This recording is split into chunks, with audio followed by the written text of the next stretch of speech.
A data é 27 de agosto de 1906. Foi nesse dia que nasceu Edward Theodore Gain, ou apenas Ed Gain. A cidade é La Crosse. La Crosse atualmente é uma pequena cidade nos Estados Unidos e na época era um lugar ainda menor, simples e sem nenhum futuro promissor para qualquer pessoa que morasse lá. Uma pequena cidade bem afastada de qualquer outra cidade grande, afastada de novidades e oferecendo apenas uma vida bem monótona e tediosa para todas as pessoas que moravam lá. Mas mesmo nesse cenário, uma pessoa conseguiu ficar mundialmente famosa e ser citada até os dias de hoje por causa de seus atos brutais, malignos, mórbidos e fúnebres. Senhoras e senhores, eu sou Daddy Jack e espero que esteja tudo bem com cada um de vocês. No vídeo de hoje, iremos conhecer a história de Ed Gain e seus objetos. Já apresentei o cenário para vocês e agora é importante falar dos pais de Ed Gain, porque na minha concepção, com certeza, grande parte de tudo o que aconteceu é culpa da criação que esse homem teve, que com certeza também retardou sua mente e o deixou perturbado. Ed Gain era filho de George Gain e Augusta Lerck.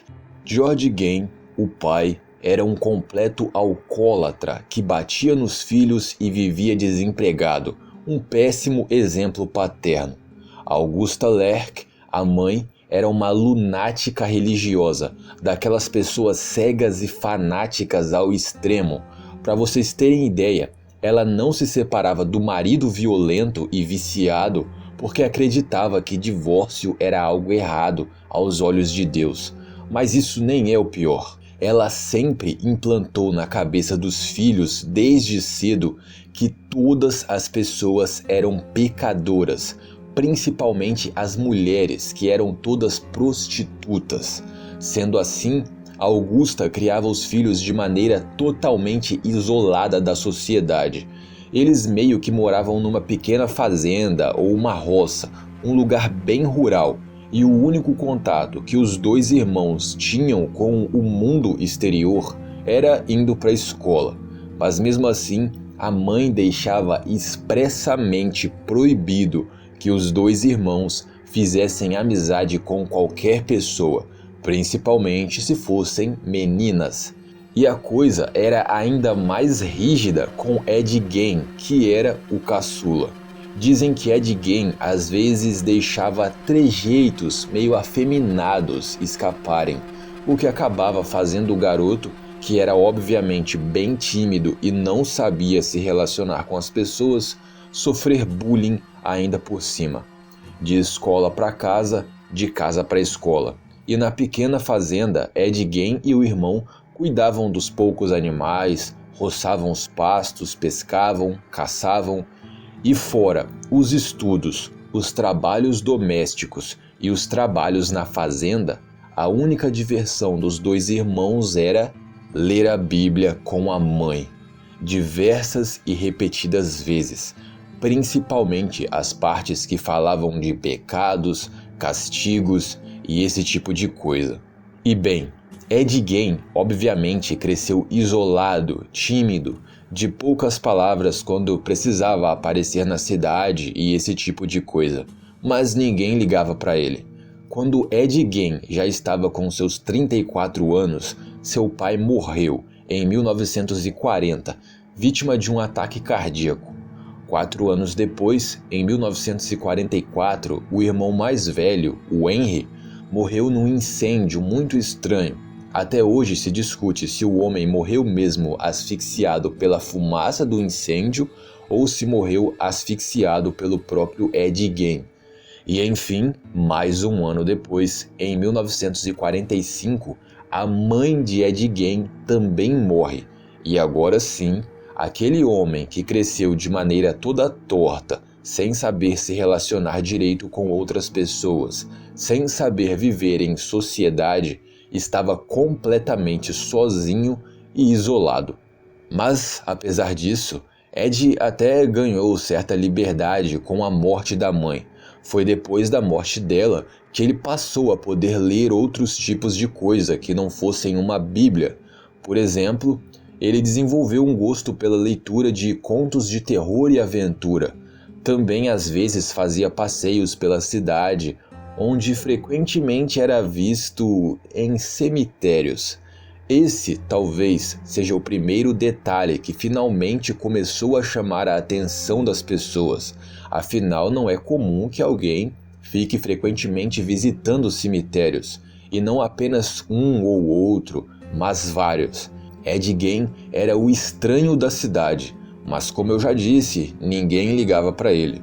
Foi só em 1957, quando Ed Gein já tinha seus 51 anos, que toda sua história macabra finalmente veio à tona. Uma mulher chamada Bernice Worden desapareceu da cidade, e além da desconfiança, seguindo algumas pistas, a polícia acabou chegando até a fazenda onde Ed Gein morava. E o que descobriram lá é simplesmente perturbador.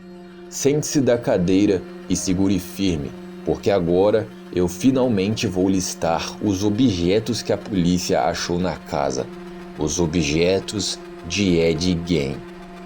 9 máscaras feitas de pele humana. Várias tigelas e copos feitos de crânios humanos com o topo cerrado. Colheres feitas de ossos humanos. Uma cesta revestida de pele humana. Cadeiras e o sofá estofados com pele humana. Crânios enfeitando sua cama, um coração humano, um cinto feito de mamilos de mulheres, meias feitas de pele humana, uma caixa com várias vaginas arrancadas de mulheres guardadas lá dentro, inclusive a da própria mãe dele, um abajur feito com a pele do rosto de várias pessoas. E por aí vai. Vários outros objetos mais, além de muita pele, dedos e outras partes do corpo humano, tudo guardado para possivelmente outros futuros objetos que ele iria criar. Lembram que eu falei que Ed Gein era meio afeminado? A mãe dele obviamente reprimia esse lado. Outra coisa que ele só explorou depois da morte dela. Ed Gein criava conjuntos inteiros de roupas femininas usando partes do corpo feminino para se travestir. Mas prestem atenção, comprovadamente Ed Gein só teria matado 2 pessoas.